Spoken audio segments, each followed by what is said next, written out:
तर भाऊंनी टीम एला चांगलाच धक्का देत टीम बीचं कौतुक केलेलं आहे, कारण पहिलाच कॅप्टन ही अंकिता झालेली आहे आणि ती टीम बीची कंटेस्टंट आहे। तिला जिंकवण्यासाठी टीम बीचे सगळे सदस्य एकत्रित आले होते। त्यांनी एकमताने निर्णय घेऊन आणि वर्षा ही संचालक असल्यामुळे फेअर डिसिजन देऊन अंकिता ही या घरातली कॅप्टन झालेली आहे।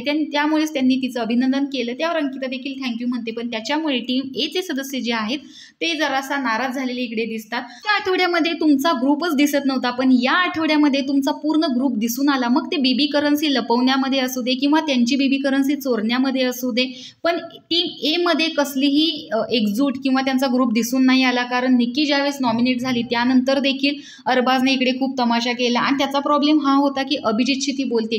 अरे पण प्रॉब्लेम काय आहे अभिजितशी बोलण्यामुळे? आणखीन एक गोष्ट सांगायची आहे की अंकिता ज्यावेळेस ड्युटी देत होती त्यावेळेस घनश्यामने आधीच ठरवलेलं की माझ्याकडे कोणतंही काम आलं तर ते मी नाही करणार, जेणेकरून ती सांगत होती मला घरामध्ये कमीत कमी वाद आहे, तरी देखील घनश्याम त्याला अडवण्याचा प्रयत्न करत होता, जे की यांचं अगोदरच ठरलेलं। असं इथे रितेश भाऊ पहिल्यांदाच त्यांची पोल खोलतात की अंकिता जर कॅप्टन झाली तर मी नाही ड्युटी करणार, असं निकीचं म्हणणं होतं आणि घनश्यामने बरोबर पावलावर पाऊल ठेवलेलं।